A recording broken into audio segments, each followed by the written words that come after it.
Buenos días a todos. Mi nombre es Walter Buenos Paniagua, días. estoy a cargo de coordinar este webinar y me da mucho gusto leer que tenemos compañeros, colegas de muchas partes del mundo, de España, Bolivia, Perú, México, Honduras, Chile, Panamá, Colombia, más los que se siguen uniendo al webinar. Le voy a ceder la palabra al doctor Moisés Juárez Camarena, que es presidente de la Sociedad Mexicana de Ingeniería Geotécnica, para que nos haga favor de inaugurar el curso. Gracias, Walter. Bueno, pues muy buenos días a todos quienes nos acompañan en este curso, Mitos y Realidades del Uso de Polímeros en Cimentaciones Profundas. A nombre de la Sociedad Mexicana de Ingeniería Geotécnica, me permito agradecer su amable presencia y asistencia a este curso.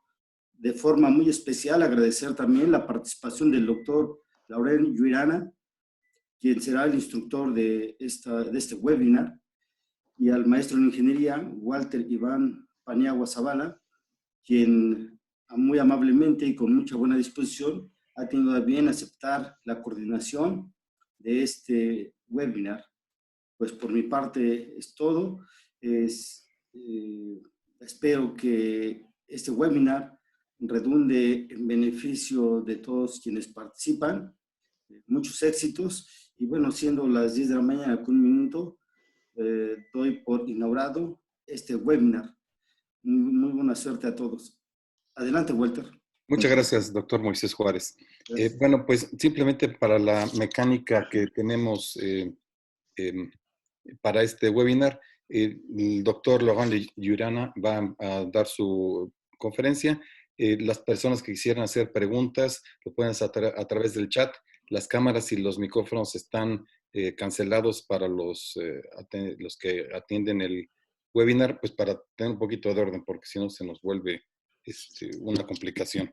Entonces, al final de la presentación, le haremos lectura de algunas de las preguntas y seguramente el doctor Lluirana con mucho gusto las atenderá.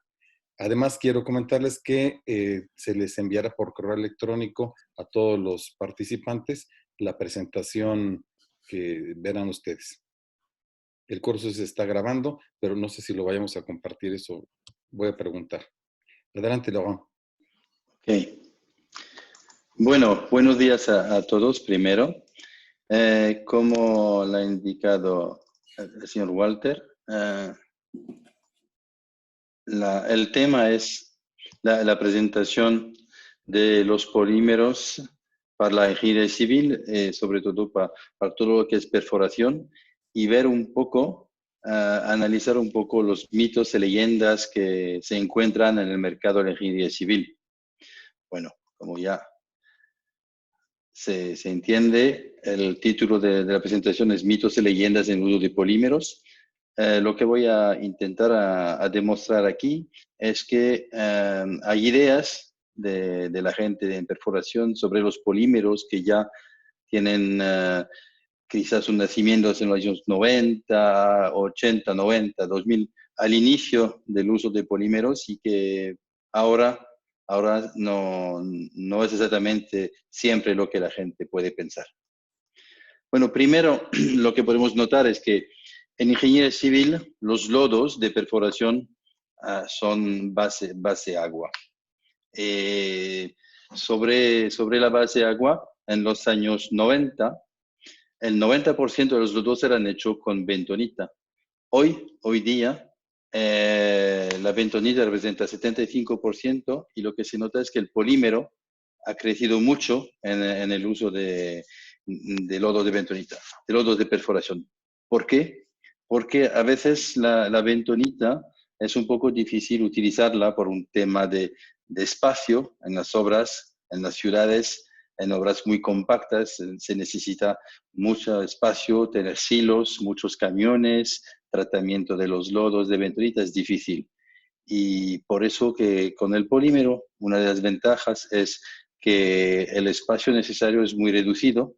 ¿Por qué? Porque veremos luego la utilización que se hace con los polímeros, pero la dosificación es mucho más baja.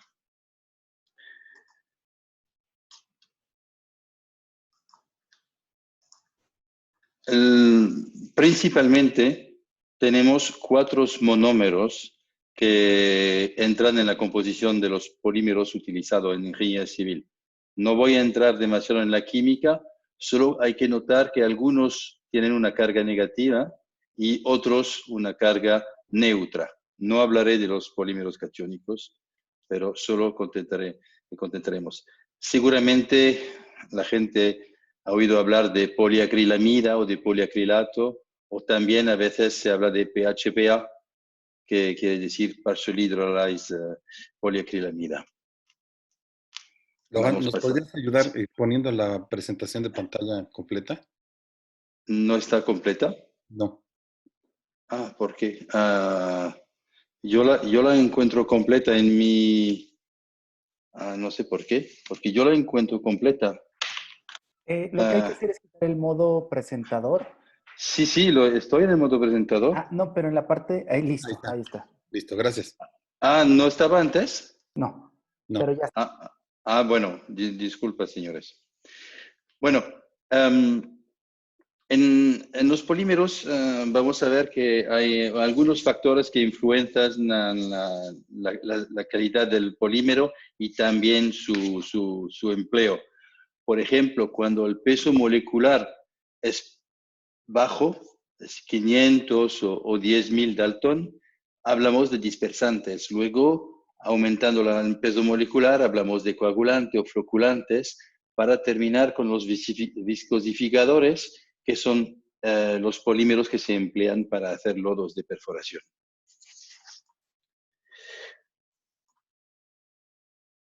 Los dispersantes son conocidos también como antiatasco. Es así que la gente lo conoce en ingeniería civil. Bueno, la influencia del pH también sobre la viscosidad es importante. Aquí vemos por la izquierda una escala de viscosidad Marsh, de cono Marsh, de 20 a 90 segundos, y por abajo el pH, lo que lo hacemos variar de 1 a 13. Y marcamos la viscosidad Marsh de una solución de polímero, 30% aniónico, muy clásico, después de 1 hora de agitación en azul y después de 4 horas de agitación en marrón. Y lo que vemos es que cuando aumentamos el pH, aumenta también la viscosidad. Hasta un punto, hasta 12, por ejemplo, por 1 hora. Pero si esperamos como 4 horas, vemos que lo que está pasando es que después de un pH, que es más o menos entre 11 y 12, va bajando la viscosidad. Eso es porque ya empieza la hidrólisis del polímero. Bueno, ya tenemos una idea que el pH de 11, 12 ya es mucho. Y los pH antes de 7, debajo de 7 también no es el ideal. También podemos mirar la influencia de la dureza en la viscosidad. Cuando tenemos un agua casi desionizada, que no tiene microequivalente de calcio, la viscosidad es alta, de 83. Luego, aumentando la dosificación de calcio con carbonato de calcio, vemos que la viscosidad va bajando, bajando, hasta ser muy líquido, como si fuera agua. Eso es lo que pasa con los polímeros aniónicos clásicos. Bueno, una vez que hemos visto la influencia del pH, la influencia de la dureza, ya podemos definir cuál es la fórmula ideal. Una fórmula ideal es un pH entre 9 y 10,5.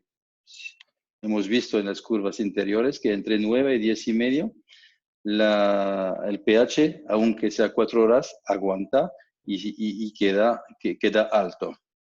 También la dureza, idealmente, debajo de 300 ppm de equivalente calcio, la viscosidad es muy alta. Es decir, que con una dureza del agua debajo de 10 grados franceses, estamos en una viscosidad muy alta. Si vamos aumentando la dureza, 40 grados franceses, que son equivalentes a 400 ppm de equivalente calcio, la viscosidad ya empieza a bajar. Una fórmula de lodo podría ser 1000 litros de agua, un pH con un tampón de carbonato una concentración de carbonato debajo de 250 ppm y un tampón de carbonato de sodio. Podemos dosificar con 700 gramos de polímero y obtener una viscosidad más de 60 segundos y un lodo que aguanta por lo menos 24 horas. Bueno, una vez que hicimos un poco la introducción de lo que podría ser un lodo ideal, vamos a ver lo que en realidad en las obras está pasando. Un primer mito es que los polímeros no aguantan las aguas saladas o las salmueras. Bueno, vamos a estudiar un poquito lo que encontramos como lodo posible en las aguas saladas. Con un lodo de bentonita sódica a 66 gramos por litro, vemos también que aumentando la concentración de calcio, es decir, en aguas duras, la viscosidad baja, igual que con los polímeros clásicos que vemos antes, igual. Con el polímero clásico, en agua desioxigenadas estamos como 130 y vamos bajando igual a 27 después de 2000 de concentración.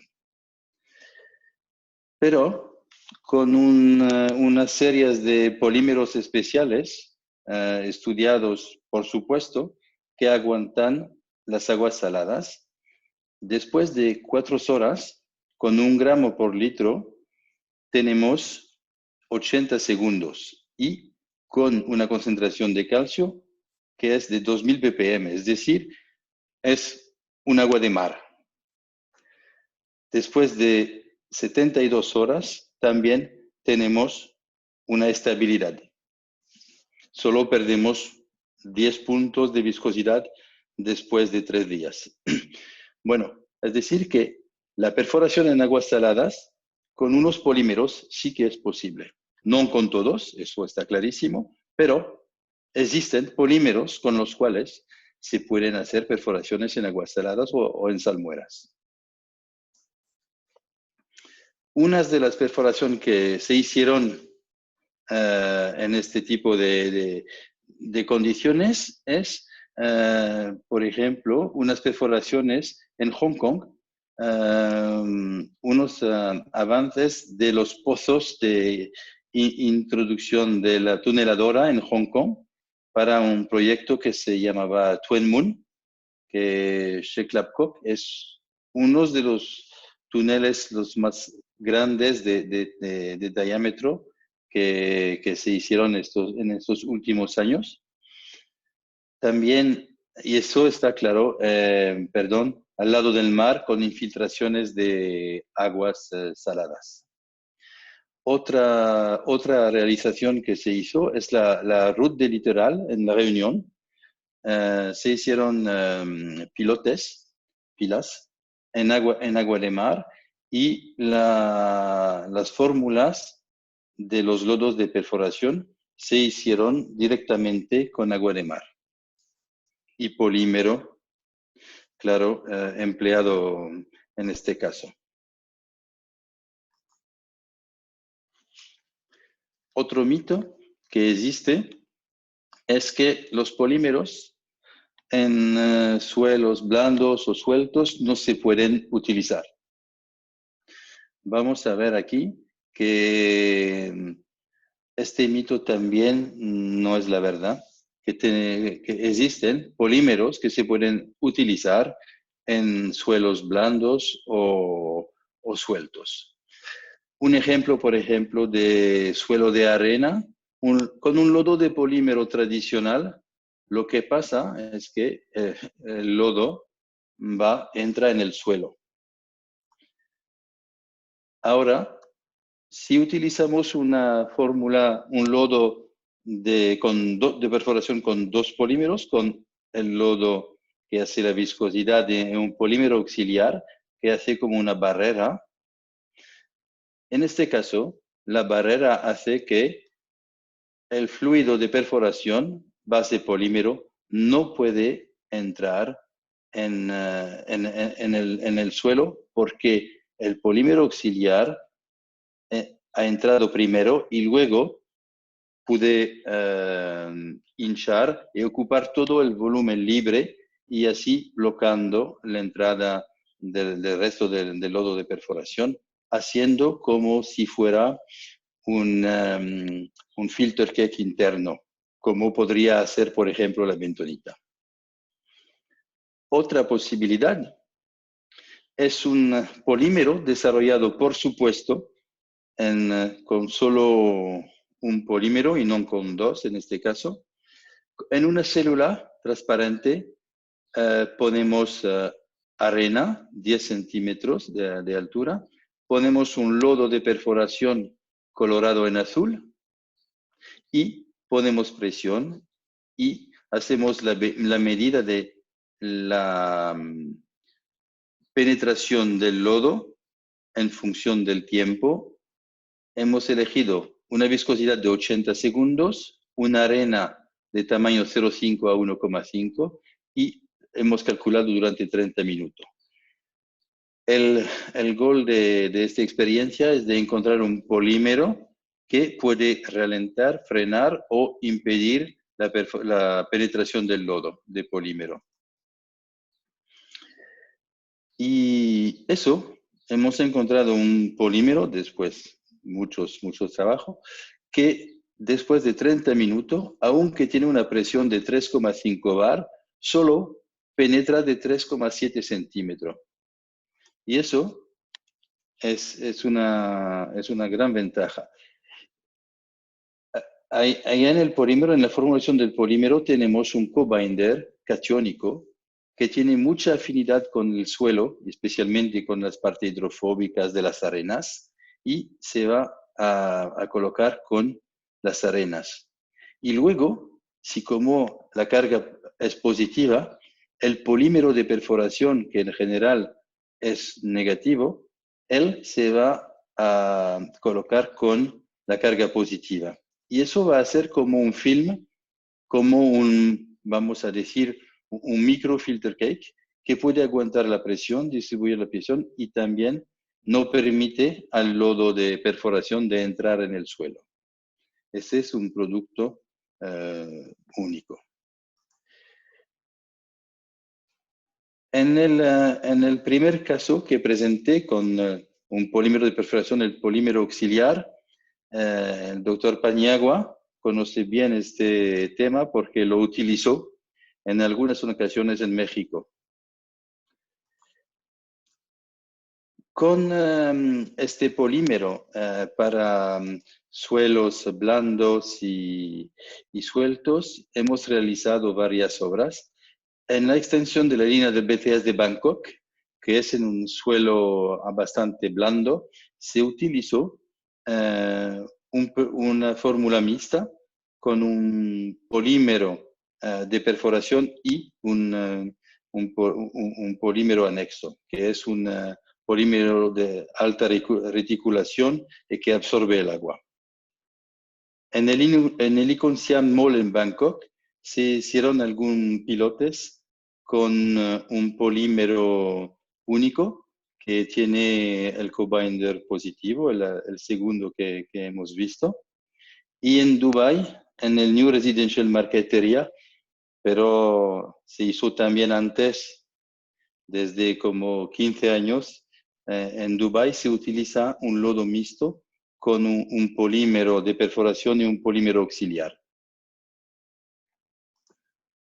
Para decir, para terminar con eso, que también en suelos sueltos o blandos se pueden utilizar polímeros.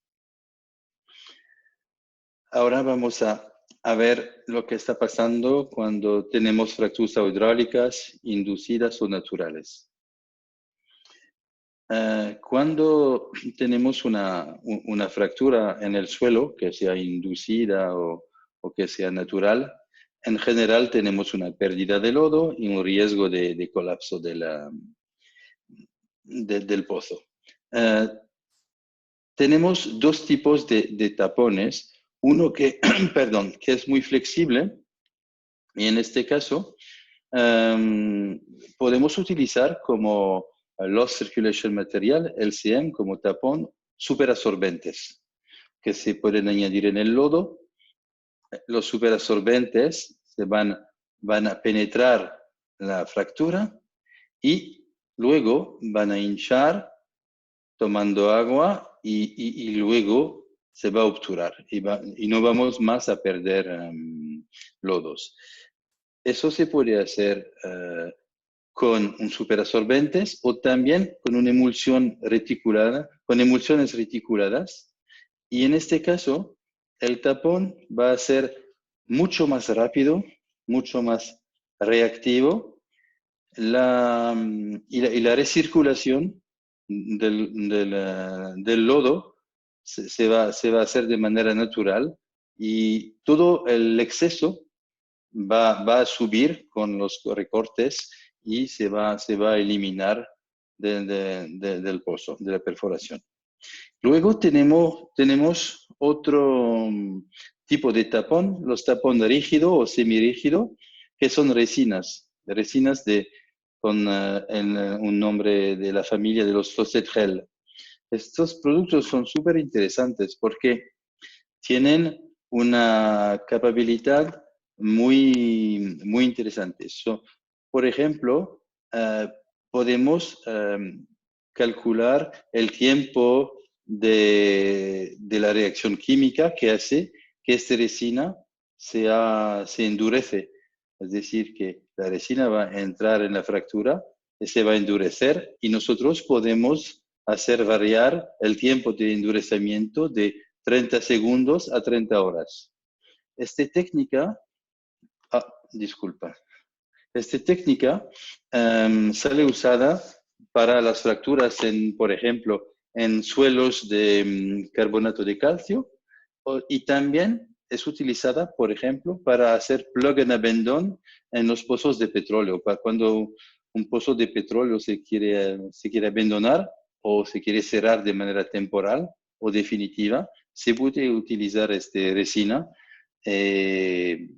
También podemos arreglar la dureza y el tiempo vamos a decir, tiempo de fraguado, como tiempo de endurecimiento, y todo eso se puede calcular y es bastante versátil como producto. Algunas obras que se realizan así.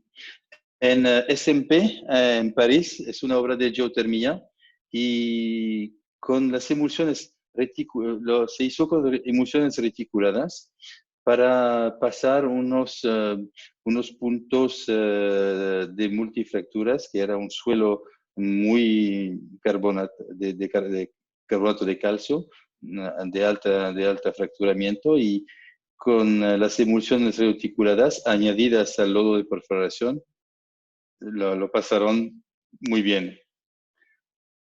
En París, en la línea 14 del metro de París, que es la última que se hizo, en las tuneladoras utilizaron emulsiones reticuladas para confinar el espacio de perforación en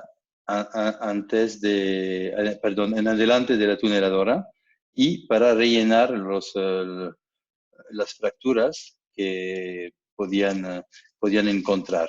Con el Flosegel también trataron los terrenos con el Flosegel y a veces encontraron suelos muy blandos y a pesar de que tenían unas máquinas bastante flexibles, tuvieron que hacer inyección del Flosegel para hacer una resina bastante fuerte para poder perforar a través de esta resina y consolidar el suelo para el pasaje de la tuneladora.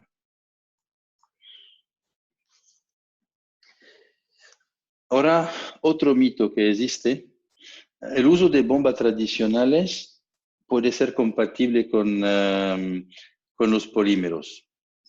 Sí, sí, las bombas tradicionales pueden totalmente ser utilizadas para los polímeros. Es verdad que hace unos años unos distribuidores decían que para los polímeros se tenía que utilizar unas bombas especiales. Bueno, nosotros siempre hemos utilizado los polímeros con bomba totalmente tradicional que se ven aquí, que sea pistón, de tornillo, a engranaje, neumáticas, bomba turbina o bombas centrífugas.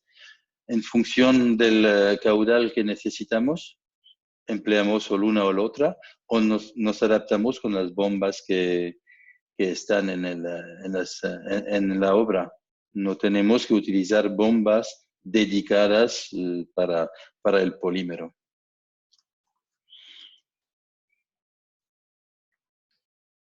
Ahora vamos a ver si los polímeros son compatibles con todas las máquinas de perforación. Porque eso también hay unos mitos que dicen que los polímeros no son compatibles con todas las máquinas. Bueno, en pilotes con broca, pilotes con bote, en los murapantallas de almeja, todos los polímeros pueden ser utilizados, sin problema de cualquier modo. Con los muros pantallas con hidrofresa, tenemos que ser cuidados. No todos los polímeros pueden ser utilizados. Pero tenemos unas familias de polímeros que se llaman la Frosted serie 700 que resisten al corte de las bombas centrífuga y sobre todo también del corte producido por la hidrofresa en su misma. Aquí hemos reportado por la parte izquierda, en ordenado, la viscosidad más en segundos, de 30 a 80, y abajo los minutos de funcionamiento del lodo en un Ultraturax.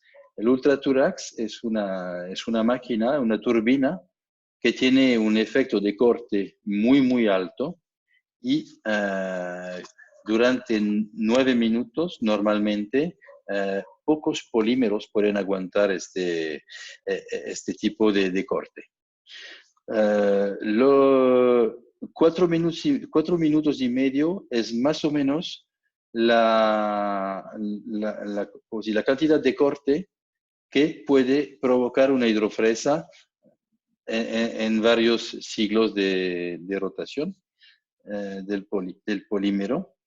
Y vemos que después de 9 minutos de Ultraturax, con esfuerzos y efecto de corte súper alto, este polímero aguanta, porque al inicio tiene una viscosidad de 60 y al final también igual. Las pocas variaciones que vemos aquí puede ser debido a una medida que está un poco mal hecha, o si no, un efecto de calor, porque cuando estamos pasando 9 minutos en el Ultraturax, esperamos siempre 1 minuto después de hacer la medida de viscosidad, pero siempre se queda con un calor un poquito más alto. Bueno, para decir que también con un hidrofresa se puede utilizar los polímeros. Para terminar un poquito la vista, vamos a ver un mito también que existe. Los polímeros en perforación son caros. Vamos a ver cómo podemos demostrar que los polímeros no son tan caros. Vamos a comparar un lodo de 1 metro cúbico de bentonito a un lodo de metro cúbico de polímero. Una bentonita con un valor promedio de $200 por toneladas, 0.2 dólares por kilo. Una medición normal, más o menos media, de 50 kilogramos por metro cúbico. Y un lodo de bentonita cuesta $10. Vamos a mirar lo que cuesta un polímero. $5 más o menos a kilo, depende del polímero, pero solo para hacer un precio medio. Una dosificación más o menos de 0,9 kilo por metro cúbico de agua. Y al final, un lodo de polímero cuesta $4.5. Bueno, ahora, ¿qué pasa? Con la bentonita estamos en un reciclado del 70% después de tratamiento. Y eso nos lleva a un costo de metro cúbico excavado de $3. El reciclado del polímero es más bajo, no es tan alto que el de la bentonita, pero podemos lograr el 40% de manera normal. Y eso nos lleva a un costo de metro cúbico excavado a $2,7. Eso, comparando a la bentonita, es muy, muy comparable. No podemos decir que es caro aquí.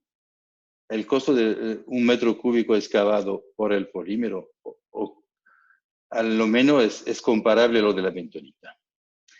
Luego, sí tenemos que disponer finalmente de los lodos por un medio de eliminación que cuesta dinero. Por ejemplo, para eliminar un metro cúbico de lodo de bentonita, cargado con bentonita, podemos gastar hasta 150 $. Cuando hablamos de un lodo de metro cúbico de excavación hecho por el polímero, lo que tenemos que ver es que en el lodo tenemos agua y el suelo. El polímero solo tenemos 1 kilo. Y además, el kilo, este polímero se puede totalmente neutralizar, cortar y casi desaparecer poniendo un peróxido tipo agua oxigenada o un hipoclorito de sodio. Y después ajustar el pH y al final, la disposición final cuesta muy poco. Solo eso para ver que los lodos de polímeros no son tan caros y por lo menos no son más caros de lo de la bentonita. También, como lo decía antes, el polímero ha una tendencia a aumentar en proporción más que la bentonita, porque las obras que tenemos hoy, el más están en ciudad, y en ciudad el espacio para poder trabajar a veces es muy poco y es una ventaja trabajar con polímeros porque no tenemos toda la central de preparación del lodo, que no es tan grande como la de la bentonita, no tenemos toda la central de tratamiento de los lodos, es mucho más sencillo. Y la ventaja también es que los lodos de polímero, una vez neutralizada, una vez quitando la arena, se pueden tirar en las aguas residuales. A nivel medioambiental, también los polímeros no tienen metales pesados, no tienen necesidad de un tratamiento especial antes de ir en la disposición final. Y a nivel medioambiental tenemos un global carbono muy positivo porque las cantidades están muy pequeñas y estamos ahorrando sobre los números de camiones y las instalaciones previas, etc. Para terminar eso, en conclusión, para decir que los polímeros en perforación no son tan caros que lo que los mitos lo pueden pensar. Está claro que si solo miramos a 1 kilo de polímero o 1 kilo de bentonita, estoy de acuerdo que el polímero puede aparecer como ser algo importante, pero al uso y después del desglose se ve que los polímeros se pueden utilizar de manera totalmente económica. Bueno.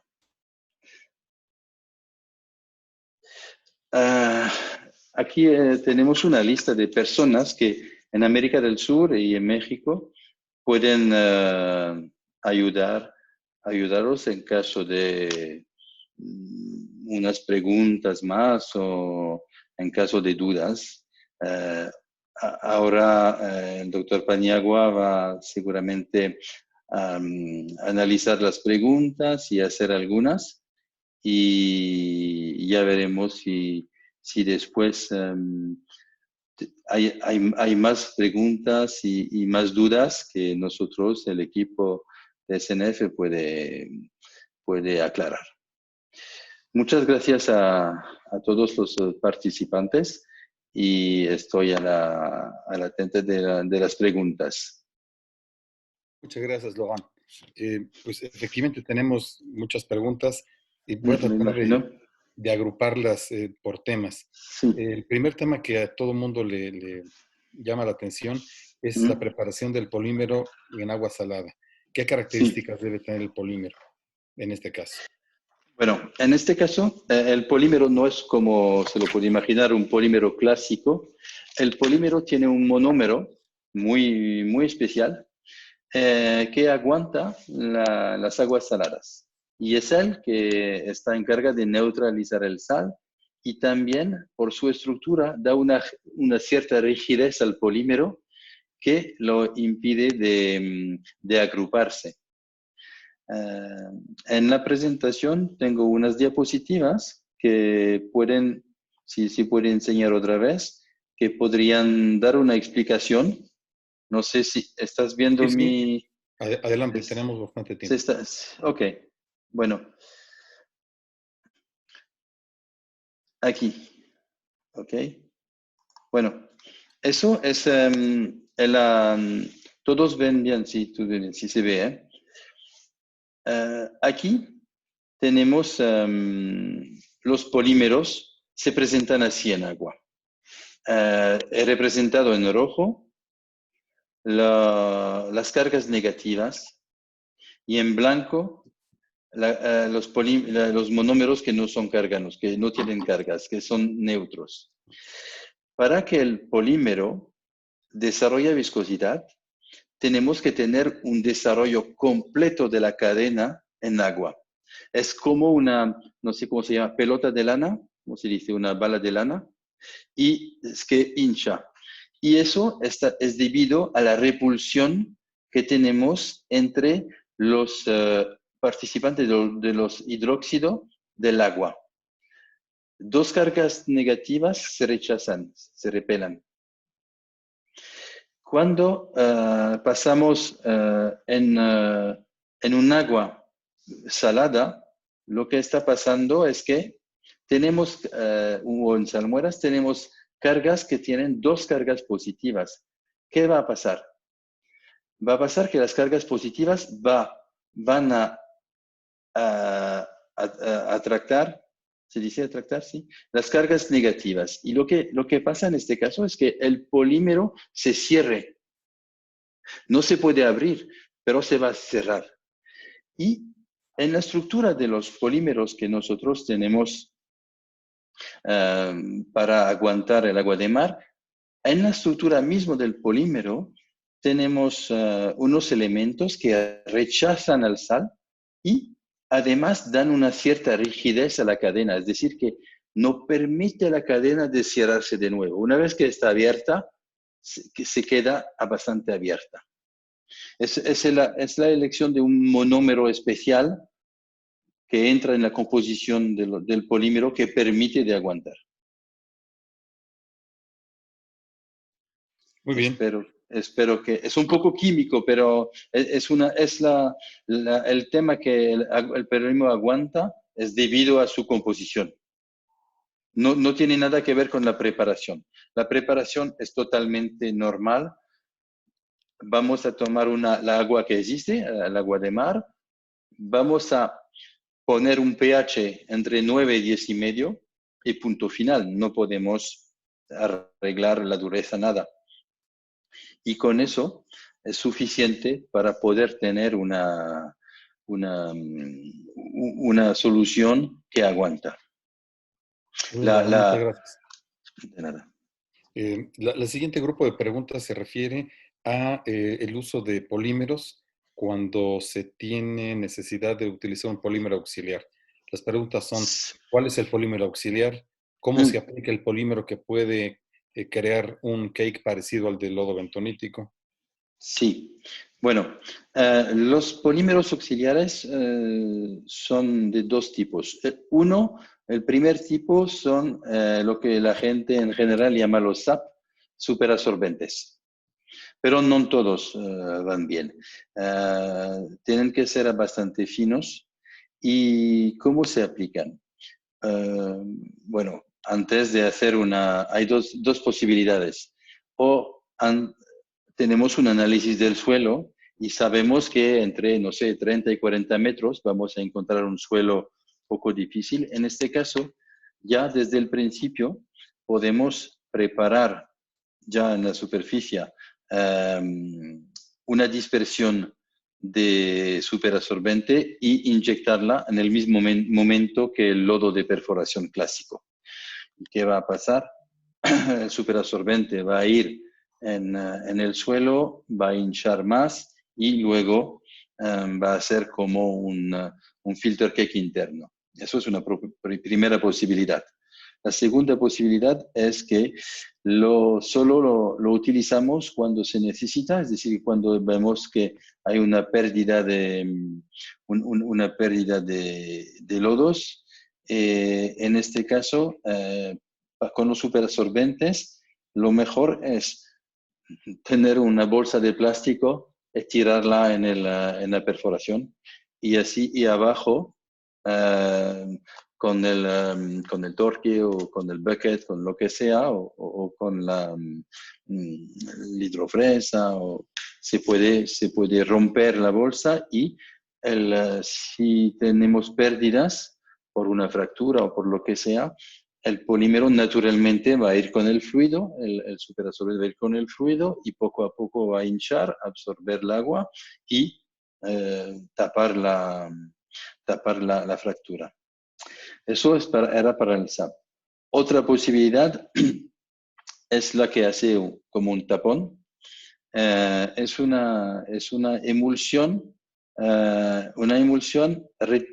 prereticulada, que puede reticular también con un poco de fricción. En este caso, solo se utiliza cuando se necesita y siempre se tiene que utilizar donde lo necesitamos. Es decir, que no lo tenemos que poner, inyectar al tope de la perforación, sino al bajo donde tenemos la pérdida.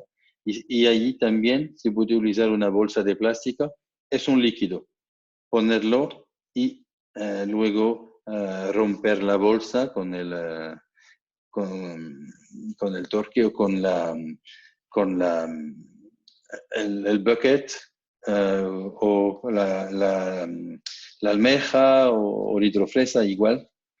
Con cualquier tipo de máquina de perforación se puede utilizar. También se utiliza en los túneles. En este caso, en los túneles se inyecta directamente con el agua o con la espuma. Y después de haber habido un poquito de corte, solo hace falta un poco de corte, empieza a hinchar, a ser muy espeso y a tapar de manera bastante fuerte las pérdidas. Y así hacer una capa bastante resistente que permite de continuar la obra sin tener ni pérdida de lodo, ni tampoco colapso de la perforación. Muchas gracias. El siguiente grupo de preguntas se refieren al uso de los polímeros para taponar las grietas, los tapones flexibles. Se pregunta, Sí. ¿cómo absorbe el tapón flexible la grieta? ¿Los tapones se mezclan con el lodo normal? ¿Los tapones afectan la capacidad de fricción en el fuste de las pilas o de los pilotes? Esas son las preguntas que se tienen en este tema. Sí. Bueno, los tapones flexibles son exactamente el producto que yo estaba describiendo un poquito antes. Es una emulsión con unos agentes reticulados, es decir, que siempre se tienen que añadir cuando se necesita y dónde se necesita. Claro, van a entrar en las grietas y tapar las grietas. Todo el exceso va a salir con los recortes y con el lodo. Y normalmente no hemos tenido ningún caso de que eso puede afectar la resistencia de los pilotes, y al nivel de la fricción no hay razón por los cuales la fricción tiene que cambiar entre el suelo, porque sobre todo, si como el exceso de este tapón va a salir con los recortes, solo se va a quedar en la grieta, es decir, que la parte de superficie en contacto con luego las cementaciones es casi cero. Y no afectará la resistencia de la pila después, o de los pilotes después. Muy bien. Un pequeño paréntesis. Estoy recibiendo muchas preguntas y comentarios respecto de los productos en específico para las aplicaciones que nos ha mencionado el doctor Giordano. Mm, Ustedes van a recibir un correo con la presentación y con mm. datos de personas que pueden contactar en diferentes países de América Latina para la asesoría de estos productos, ya sea para su uso o para su compra. Bien, aquí tengo otro grupo de preguntas relacionadas con la planeación, digamos, del uso de los lodos. Por ejemplo, ¿qué información geotécnica debemos tener para definir el tipo de polímero? ¿El polímero depende del tipo de suelo o no? ¿Son diferentes diseños para diferentes condiciones de suelo? ¿Cómo incrementar el pH en el lodo? Bueno, voy a contestar rápido a la última, cómo incrementar el pH. El pH se puede incrementar con carbonato de sodio. La ventaja es que el carbonato de sodio tiene un tampón buffer, un pH tampón buffer, no sé cómo se dice en español, perdón. El pH buffer pH. No, no sé.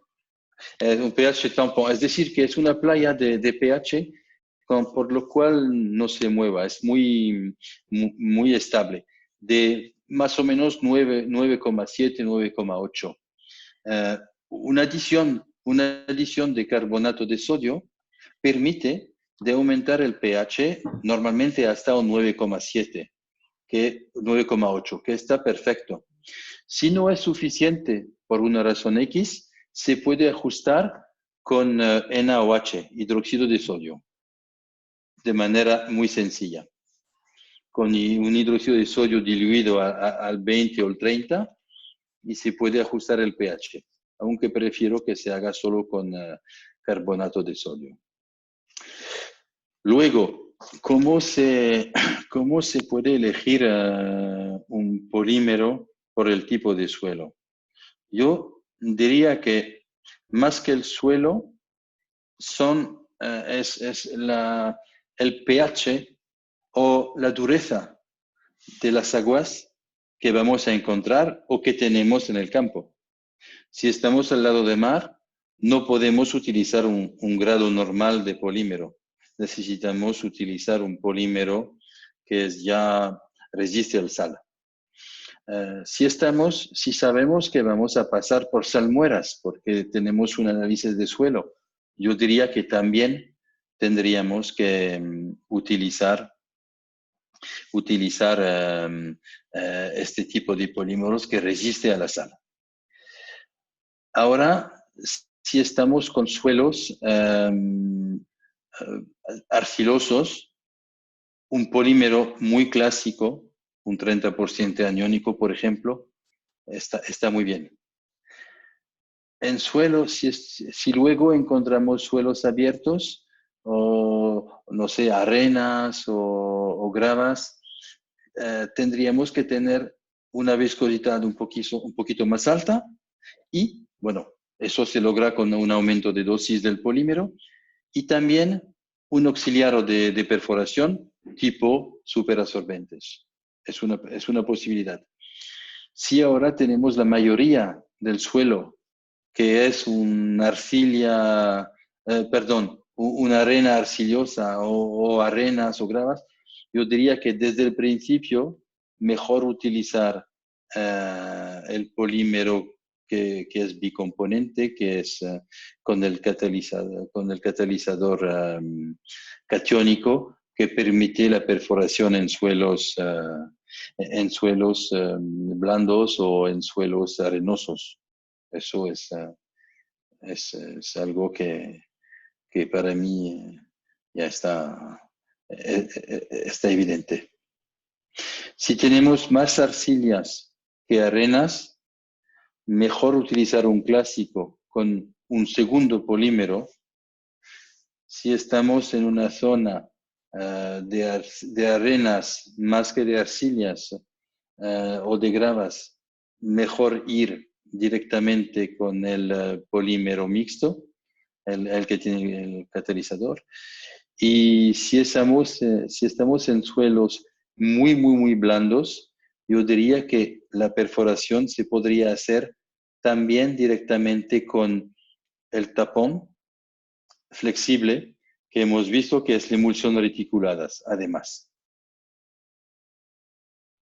Pero todo eso por cada obra, nosotros podemos dar consejos o pistas para que la gente lo puede manejar. Muy bien, Laurent. El siguiente grupo de preguntas tienen que ver con la comparación de lodos con polímeros y lodos con bentonita. Por ejemplo, ¿en qué casos definitivamente no es posible utilizar el polímero y hay que utilizar lodo bentonítico? ¿En qué casos hay necesidad de mezclar el polímero con bentonita? Y si fuera así, ¿en qué porcentaje? Bueno, ok. Quizás falta una pregunta. ¿En qué casos tenemos que utilizar polímero? Es que a veces está prohibido utilizar bentonita. En varias obras, yo encontré muchas obras donde estaba prohibido utilizar bentonita. Y en este caso, la gente que utilizaba bentonita no lo podían hacer. Y en este caso tienen que utilizar el polímero. Ahora, ¿cuándo se tiene que utilizar la bentonita y cuándo es que se tiene que utilizar el polímero? Yo diría que depende de... La bentonita tiene su ventaja, que es algo que se utiliza desde 40 años, por lo mínimo. Más de 40 años, 50 años que se utiliza bentonita para perforación. La gente la conoce muy bien, la bentonita, y es verdad que la bentonita es una materia que siempre es fácil obtener porque siempre hay bentonita en algún sitio. Aunque hay bentonita y bentonita, hay unas que son muy buenas y otras no tan buenas, pero se pueden corregir siempre con unos polímeros extender que van a extender la viscosidad y también que van a ayudar un poco al rendimiento de la bentonita. ¿Cuándo se puede utilizar el polímero? Yo diría que en cualquier obra se tendría que poder utilizar bentonita. Ahora, yo sé, polímero, perdón. Pero hay unas obras por la cual el polímero no tiene mucha fama. Por ejemplo, HDD. En HDD, hoy día, casi el 90% de los HDD están hechos con bentonita. ¿Por qué? Bueno, porque hay una bentonita que es muy buena para hacer eso y que la gente no tiene fama o ganas de cambiar porque están bien con eso y mm, haciendo una HDD no necesitan mucha cantidad de bentonita y la instalación no es tan grande. Y en este caso se utiliza más bentonita que polímero. En hidrofresa todavía también se utiliza más bentonita porque las instalaciones ya la tienen, la gente ya la tiene. Los grandes actores de la perforación o de muro pantalla ya tienen todo el equipo hecho para funcionar con bentonita. Y en este caso, muchas veces se utiliza bentonita, muchas veces. La verdad es que hay pocas obras hechas por el polímero hoy en hidrofresa. Existen, pero son pocas por el tema del equipo. Si no, no tenemos realmente frontera para utilizar un polímero. Lo podemos utilizar más o menos en cualquier obra. Y la bentonita yo diría que más o menos es igual, al menos que no está permitido. No, yo, por ejemplo, no conozco obras donde el polímero estaba prohibido. Conozco obras donde estaba dicho que se tenía que utilizar bentonita, pero nunca he oído que estaba prohibido utilizar polímero. De acuerdo. Que por la bentonita era un poco el contrario. Tenemos también muchas preguntas relacionadas con el comportamiento de los elementos que se van a construir o que se están perforando con el polímero. Nos preguntan si afecta la fricción de las paredes en las pilas, si se pueden utilizar en la construcción de anclas, si se pueden utilizar en el frente de túneles con frente de lodos. Disculpa, señor Paniagua, me olvidé de contestar a una parte de la pregunta anterior, que era el lodo mixto, Sí. los lodos mixtos. En Asia, en Tailandia, en Vietnam, en Indonesia, es muy popular utilizar lodos mixtos. Y la composición es entre 10 y 15 kilos de bentonita, entre 400 y 500 gramos de polímero. Hacen un lodo mixto y perforan con eso.